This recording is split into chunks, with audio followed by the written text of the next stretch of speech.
What if the sacred spaces we deem as holy become the very sites of our transgressions? This sobering question introduces us to the heart of Ezekiel chapter 8.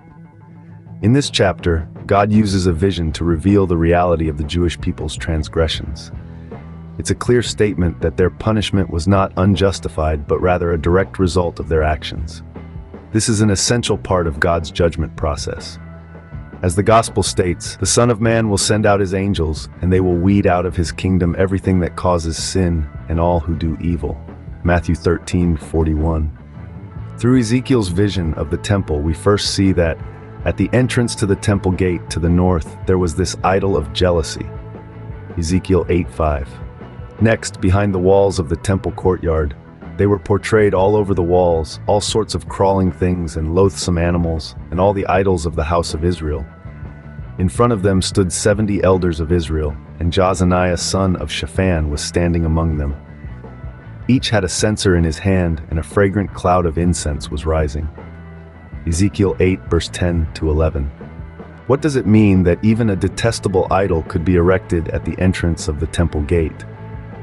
This signifies the extent of the contempt the people of Judah had for God at that time.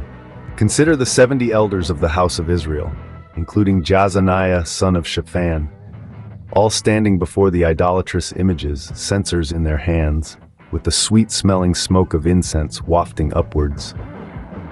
This indicates that the leaders of the Israelites, along with the government official Shaphan and his son, were fully participating in the idolatrous worship. In verse 14, there's a puzzling statement. He brought me to the entrance to the north gate of the house of the Lord, and I saw women sitting there, mourning the god Tammuz. Tammuz, according to ancient records, is a Sumerian god. The people mourned for Tammuz because of the legend that he died every summer and only resurrected in the spring of the following year. Mourning for him was a form of lamentation and worship. The most infuriating sight was what the prophet saw in the inner court of the temple.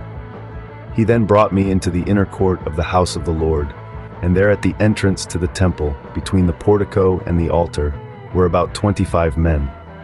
They had their backs to the temple of the Lord and their faces toward the east. They were bowing down to the sun in the east. Ezekiel 8:16. What does this mean? There were 24 priests on duty in the temple each day, plus the high priest, making 25 in total. These religious leaders who were in charge of the temple were all gathered in the temple, worshiping the sun god. These scenarios would have been deeply distressing for the prophet Ezekiel. To illustrate this, consider a common life analogy. The Bible often compares the relationship between God and Israel to that of a bridegroom and bride. The temple is like the groom's house, with the outer court, inner court, holy place, and most holy place representing different rooms. In conclusion, Ezekiel chapter 8 paints a vivid picture of idolatry and corruption, even within the sacred spaces of the temple. It calls us to reflect on our actions, urging us to remain pure and faithful. It's a timeless message, resonating with Christians today, reminding us of the dangers of idolatry and the importance of maintaining purity in our worship.